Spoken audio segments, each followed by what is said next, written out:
Welcome to sakshiyeducation.com. ఇంకపై Andhra Pradesh public service commission ప్రభుత్వం విడుదల చేసే జాబ్ క్యాలెండర్ ప్రకారమే ఉద్యోగాల నోటిఫికేషన్లు ఇచ్చే అవకాశం ఉంది. సో ఈ మేరకు నిపుణుల కమిటీ ప్రతిపాదనలు కూడా సిద్ధం చేసింది. సో ఈ విధానం ఎంతవరకు సక్సెస్ అవుతుంది, వివిధ పోటీ పరీక్షలు ప్రిపేర్ అయ్యే అభ్యర్థులకు ఈ విధానం వల్ల ఎంతవరకు ఉపయోగం ఉంది మొదలైన అంశాలపై మనతో చర్చించడానికి ప్రముఖ సబ్జెక్ట్ నిపుణుడు కృష్ణ ప్రదీప్ గారు మనతో ఉన్నారు. సార్ నమస్తే. సార్ నమస్తే సార్, ఇది తెలంగాణలో మాదిరిగా ఆంధ్రప్రదేశ్లో జాబ్ క్యాలెండర్ విడుదలయ్యే అవకాశం ఉంది సార్. జాబ్ క్యాలెండర్ విడుదల చేయడం అనేది ఎప్పుడు కూడా ఆస్పిరెంట్స్ చేసే డిమాండ్. అలాగే ఇప్పుడు వచ్చిన తెలంగాణ జాబ్ క్యాలెండర్ కనుక చూస్తే మనం దీంట్లో ఇది ఒక బ్లైండ్గా ఇచ్చినటువంటి క్యాలెండర్ లాగా కనపడుతుంది. అంటే బ్లైండ్గా అంటే దాంట్లో మంత్ ఆఫ్ నోటిఫికేషన్ ఇచ్చారు కానీ డేట్ ఆఫ్ నోటిఫికేషన్ ఇవ్వలేదు. ప్లస్ దీంట్లో నెంబర్ ఆఫ్ పోస్టులు ఎన్ని ఉండబోతున్నాయి అనేది కూడా ఇవ్వలేదు.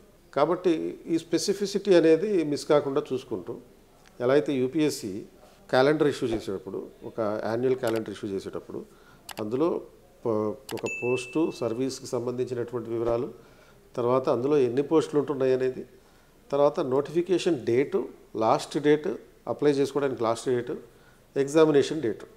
సో ఈ మొత్తం వివరాలన్నీ ఒక అబ్స్ట్రాక్ట్గా ఒక టాబులేటెడ్ ఫామ్లో క్లియర్గా ఇవ్వడం జరుగుతుంది. సో ఆ పద్ధతిలో జాబ్ క్యాలెండర్ ఇస్తే అది సక్సెస్ అవుతుంది, లేకపోతే బ్యాక్ ఫైర్ అయ్యే అవకాశం ఉంటుంది అనమాట. సార్, ఇప్పుడు ఏపీఎస్సీ గ్రూప్ 1 గ్రూప్ 2లో ఈ విధానం వల్ల ఏమైనా మార్పులు చేర్పులు జరిగే ఏమైనా అవకాశం ఉంటుందా సార్? అంటే ఈ మార్పులు ప్రతిపాదిత మార్పులు అయితే గతంలో చేసినటువంటి మార్పుల ప్రకారం, అంటే ప్రతిపాదించిన మార్పుల ప్రకారం గ్రూప్ 2 ఓకే యాజ్ ఇట్ ఈస్గా ఉంటుంది. ఎందుకంటే ఆల్రెడీ మార్చిన పద్ధతిలోనే కొత్త గ్రూప్ 2 నిర్వహించబడుతుంది. గ్రూప్ 1లో ఆబ్జెక్టివ్ తరహా విధానాన్ని మెయిన్స్లో పెట్టే అవకాశం ఉందని అంటున్నారు. బట్ అది పాత ప్రభుత్వంలో జరిగినటువంటి మార్పు సూచనలు కాబట్టి ఈ కొత్త ప్రభుత్వంలో మరి కొత్త పద్ధతిలో ఎగ్జామ్ పెడతారా లేకపోతే పాత పద్ధతిలోనే కొనసాగిస్తారా అనేటటువంటిది తెలియాల్సి ఉంటుంది అనమాట.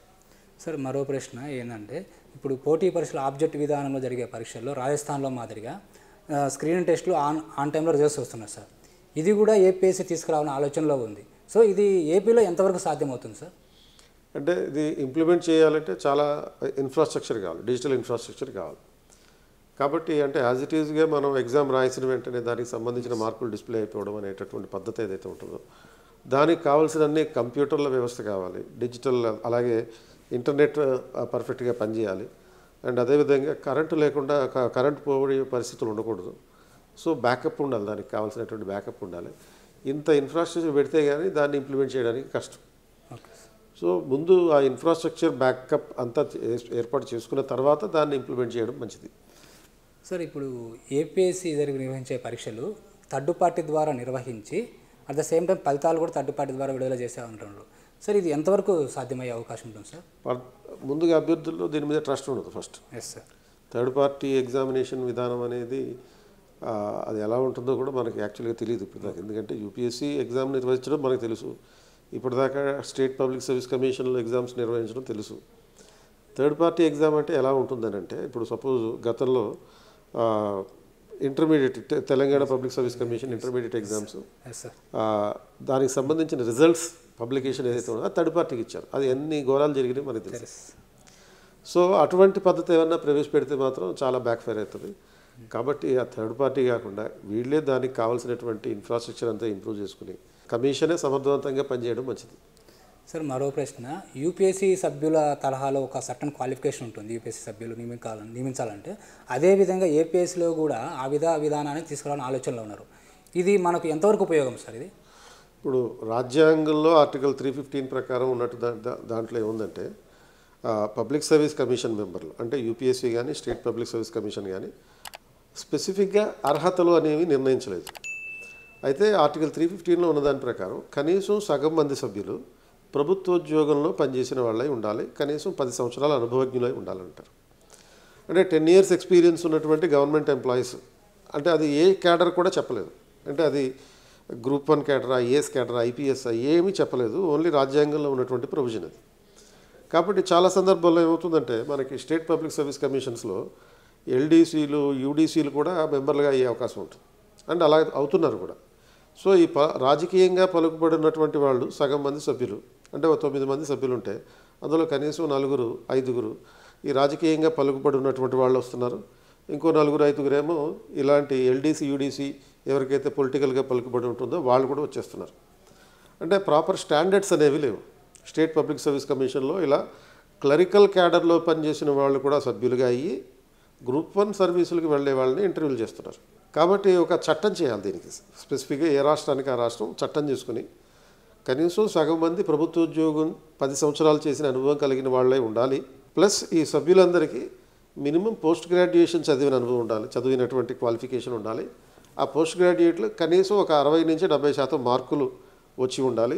ఇలాంటి ప్రతిపాదనలతోటి గతంలో సెకండ్ ARC రికమెండేషన్లు కూడా ఉన్నాయి. అంటే రెండో పాలనా సంస్కరణ సంఘం చేసినటువంటి ప్రతిపాదనల ప్రకారం reforming the recruitment of the recruiters, అంటే భర్తీ చేసేవారి భర్తీని కొంచెం మెరుగుపరచాల్సిన అవసరం ఉంది. ఇలాంటి మెరిటోరియస్ పబ్లిక్ అభ్యర్థులు మాత్రమే సభ్యులైతే ఖచ్చితంగా వాళ్ళు సెలెక్ట్ చేసే వాళ్ళు కూడా మెరిటోరియస్ ఉంటారు. ఇప్పుడు మనకి ఉదాహరణకి ఇంగ్లాండ్లో సివిల్ సర్వీస్ కమిషన్ ఆఫీస్ అని ఉంటుంది. అంటే మనకి ఎలా అయితే UPSC ఉంటుందో అక్కడ సివిల్ సర్వీస్ ఆఫీస్ అని ఉంటుంది. సో ఈ office of civil service commissioners వాళ్ళు ఏ విధంగా ఎంపికవుతారంటే ప్రతిభ ఆధారంగా ఎగ్జామినేషన్ విధానంలో ఎంపికవుతారు. ఇప్పుడు మనకైతే పబ్లిక్ సర్వీస్ కమిషన్ సభ్యులు డైరెక్ట్గా గవర్నమెంట్ నామినేట్ చేస్తుంది అంతే. ఎవరికైతే రాజకీయ పలుకుబడి ఉంటుందో వాళ్ళని తీసుకొస్తారో వేసేస్తారు అంతే. కానీ బ్రిటన్లో ఈ office of civil service commissioners దీనిలో ఉండేటటువంటి వాళ్ళు కూడా మెరిట్ రిక్రూట్మెంట్ ఆధారంగా ప్రతిభ ఆధారంగా మాత్రమే ఎంపికవుతారు. సో అటువంటి పద్ధతిని ఇండియాలో కూడా తీసుకొస్తే బాగుంటుంది. అంటే అలాంటి గవర్నమెంట్ ప్రజల చేత ఎక్కువ అప్రిషియేట్ చేయబడుతుంది. కనుక ఎలా పడితే అలా పొలిటికల్ పోస్టులుగా ఉండకూడదు వీటిని. సార్, రానున్న జాబ్ క్యాలెండర్లో ఏపీలో ఒక ప్రభుత్వ ఉద్యోగాలకు సంబంధించిన 6 విభాగాలుగా విభజించి భర్తీ చేస్తున్నాడు. సో ఇది ఎలా అమలు చేస్తారు సార్? ఇది బేసికల్గా 4 గ్రూప్స్ ఉన్నాయి. గ్రూప్ 1, 2, 3, 4. అలాగే టెక్నికల్ పోస్టులకి సపరేట్గా ఉంటుంది.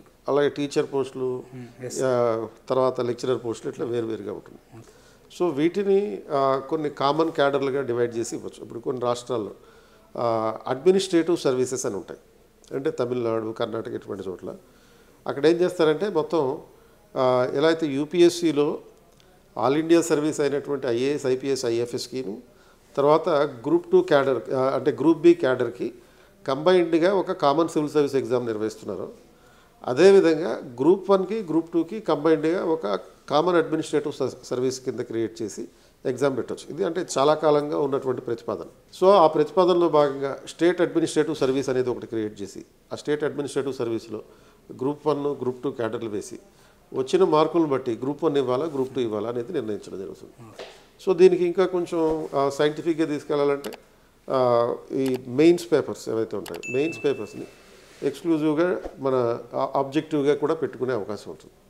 ఒక జనరల్ ఎస్సే పెట్టవచ్చు. సో దాంట్లో అంటే డిస్క్రిప్టివ్గా ఉండేటట్టుగా ఒక జనరల్ ఎస్సే, పాలిటీ గవర్నెన్స్ ఒక డిస్క్రిప్టివ్ ఎగ్జామ్ పెట్టుకుని మిగతా పేపర్లో ఆబ్జెక్టివ్ తరహాలో పెట్టుకుంటే సరిపోతుంది అన్నమాట. సార్, ఇప్పుడు APSC గ్రూప్ 1 మెయిన్స్ లాంటి పరీక్షల్లో ఒక పాలిటీ సబ్జెక్ట్ ఉందనుకో సార్, ఆ సబ్జెక్ట్ ఎక్స్పర్ట్ కేవలం 2 ప్రశ్నలు మాత్రమే తయారు చేసే విధంగా తీసుకొస్తున్నారు. సో ఈ విధానము మనకు మంచిదేనా సార్? సో దీనివల్ల ఒక మంచి క్వశ్చన్ బ్యాంక్ తయారవుతుంది. ఓకే. ఇప్పుడు సపోజ్ ఇట్లా చాప్టర్ 1కి సంబంధించి ఒక ఫ్యాకల్టీ క్వశ్చన్స్ తయారు చేశారు. అలా మొత్తం 5 చాప్టర్లు ఉన్నాయి. 5గురు ఫ్యాకల్టీలు దానికి సంబంధించినటువంటి క్వశ్చన్ బ్యాంక్ తయారు చేస్తారు. అప్పుడు కమిషన్ వాళ్ళకి ఒక వెసులుబాటు ఉంటుంది. అందులో నుంచి ర్యాండమ్గా కొన్ని క్వశ్చన్స్ని పిక్ చేసుకునేటటువంటి. అంటే చాప్టర్ 1కి సంబంధించినటువంటి క్వశ్చన్లు ఒక A అనేటటువంటి ఫ్యాకల్టీ తయారు చేశారనుకుంటే ఒక 100 క్వశ్చన్లు ఆయన ఇచ్చాడు అనుకుందాం. వాటిల్లో నుంచి అవసరాన్ని బట్టి ఎన్ని క్వశ్చన్లు అవసరమైతే అన్ని క్వశ్చన్లు పికప్ చేసుకోవచ్చు ర్యాండమ్గా తీసుకోవడానికి. ఇలాంటి క్వశ్చన్ బ్యాంకు తయారు చేయించేటటువంటి ప్రతిపాదన ఆల్మోస్ట్ 20 ఏళ్ల కాలం నాటిది. అది ఇప్పటిదాకా అయితే ఇంప్లిమెంట్ కాలేదు. అంటే 2004లో ఇలా ఉమ్మడి ఆంధ్రప్రదేశ్లో ఉన్న గ్రూప్ 1 జరిగినప్పుడు అప్పుడు పేపర్ లీకేజ్ అయింది. సో పేపర్ లీకేజ్ అయినప్పుడు అంటే న్యూస్ పేపర్లో వచ్చేసింది క్వశ్చన్ పేపర్ ఆంధ్రజ్యోతి పేపర్లో వేసేసారు. ఆ సందర్భంగా ఇలాంటి ప్రతిపాదన తీసుకొచ్చారనమాట. అది ఇప్పటిదాకా అయితే ఇంప్లిమెంట్ కాలేదు. ఇంప్లిమెంట్ చేస్తే మాత్రం చాలా మంచిది. ఇకపై APPSC నిర్వహించబోయే పరీక్షలు ఏ విధంగా నిర్వహిస్తే బాగుంటుంది అనే విషయం సార్ మీ అభిప్రాయం ఏంటి సార్? ఇప్పుడు APPSC కానీ TSPSC కానీ అసలు పూర్తిగా UPSCని ఫాలో అయితే సరిపోతుంది. యాక్చువల్లీ వాళ్ళు ఎలా అయితే ఎవ్రీ ఇయర్ కంపల్సరీగా అంటే 6 నెలల ముందే నెక్స్ట్ ఇయర్కి సంబంధించినటువంటి అడ్వాన్స్గా ఒక క్యాలెండర్ ఇచ్చేస్తారు. అంటే ఒక సంవత్సరంలో అంటే జనవరి నుంచి డిసెంబర్ వరకు జరిగే ఎగ్జామ్స్ని దానికి సంబంధించిన షెడ్యూల్ని ఆల్మోస్ట్ 6 నెలల ముందే డిక్లేర్ చేస్తున్నారు. ఫస్ట్ అది చేస్తే అభ్యర్థుల్లో అపారమైనటువంటి నమ్మకం ఏర్పడుతుంది. Okay sir. రెండోది స్పెసిఫిక్గా డేట్లు చెప్పాలి. ఏ డేట్న నోటిఫికేషన్ వస్తుంది, ఏ డేట్న ప్రిలిమ్స్ జరుగుతుంది, ఏ డేట్న మెయిన్స్ జరుగుతుంది, ఏ డేట్న ఇంటర్వ్యూలు జరుగుతాయి. ఈ డేట్లు స్పెసిఫై చేసేయాలి. ఇంటర్వ్యూ డేట్లు ఇవ్వకపోయినా ముందు ప్రిలిమ్స్ మెయిన్స్ అయితే డేట్లు ఇచ్చేసేయాలి. మూడోది ఈ పేపర్ ట్రాన్స్లేషన్ విషయంలో చాలా కేర్ఫుల్గా ఉండాలి. ఎందుకంటే మేబీ పబ్లిక్ సర్వీస్ కమిషన్లు కూడా గూగుల్ ట్రాన్స్లేషన్ ఉపయోగించేస్తున్నారని మనకు తెలియదు. కానీ ఆ గూగుల్ ట్రాన్స్లేషన్ లేకుండా, ఎందుకంటే ఒక క్వశ్చన్కి ప్రాపర్గా మీనింగ్ లేకపోతే దాని అర్థమే మారిపోతుంది. ఎందుకంటే గతంలో ఒక క్వశ్చన్ వచ్చింది, what are the reasons for the suicides in the rural areas అని చెప్పి ఇంగ్లీష్ క్వశ్చన్ ఇస్తే తెలుగులో రైతుల ఆత్మహత్యలకు కారణాలు ఏంటి అని అన్నారు. అంటే దానివల్ల క్వశ్చన్ యొక్క అర్థమే మారిపోయింది. గ్రామీణ ప్రాంతాల ఆత్మహత్యలు అనేది ఇంగ్లీష్ వర్షన్, తెలుగుకు వచ్చేటప్పటికి రైతుల ఆత్మహత్యలు అయింది. కాబట్టి అక్కడ ఆన్సర్ రాసేటటువంటి అభ్యర్థి తెలుగు మాత్రమే చదివి రాస్తే ఆన్సర్ స్కోప్ పరిమితం అయిపోతుంది. కాబట్టి ఈ ట్రాన్స్లేషన్ విషయంలో చాలా జాగ్రత్త తీసుకోవాల్సి ఉంటుంది. ఇక నాలుగో విషయం ఏంటంటే ఈ పేపర్ వాల్యుయేషన్ విషయంలో కూడా, పేపర్ వాల్యుయేషన్లో డిజిటల్ వాల్యుయేషన్ ఇటువంటి ఏమీ పెట్టకుండా కంపల్సరీగా పేపర్ వాల్యుయేషన్కి కూడా కావాల్సినటువంటి ప్రమాణాలు నిర్దేశించి దానికి కనీసం assistant professor or above standards ఉన్నవాళ్ళు మాత్రమే, కనీసం ఒక 10 సంవత్సరాల అనుభవం ఉన్న వాళ్ళు మాత్రమే తీసుకునేటట్టుగా ఉండాలి. ఇవన్నీ కాకుండా కమిషన్నే సంస్కరించాలి ఫస్ట్. సో కమిషన్లో కనీసం సగం మంది సభ్యులు ప్రభుత్వోద్యోగులు అయి ఉండాలి, 10 సంవత్సరాల అనుభవం ఉండాలి. మరి మిగతా సగం మంది సభ్యులు కనీసం పోస్ట్ గ్రాడ్యుయేషన్ చదివి ఉండాలి. అండ్ వాటిలో ఆ సబ్జెక్ట్లో కనీసం 60% మార్కులు వచ్చి ఉండాలి. అండ్ వీళ్ళందరినీ కూడా ఒక పోటీ పరీక్ష పెట్టి సెలెక్షన్ చేయాలి. ఇవి పొలిటికల్ నామినేటెడ్ పోస్టులు అయి ఉండకూడదు. అప్పుడు ఓవరాల్గా అభ్యర్థులకి కమిషన్ మీద నమ్మకం పెరుగుతుంది, విశ్వాసం పెరుగుతుంది, అది పెట్టేటటువంటి ఎగ్జామ్స్ పట్ల ఆసక్తి పెరుగుతుంది. కనుక ఈ రకమైనటువంటి పద్ధతిలో తీసుకెళ్తే కమిషన్ మీద పనితీరు అనేది మెరుగుపడుతుంది. Okay sir, thank you sir. ఇది ఇవాల్టి ఇంటర్వ్యూ. మరో ఇంటర్వ్యూలో మళ్ళీ కలుద్దాం. Thank you. సాక్షి ఎడ్యుకేషన్.com.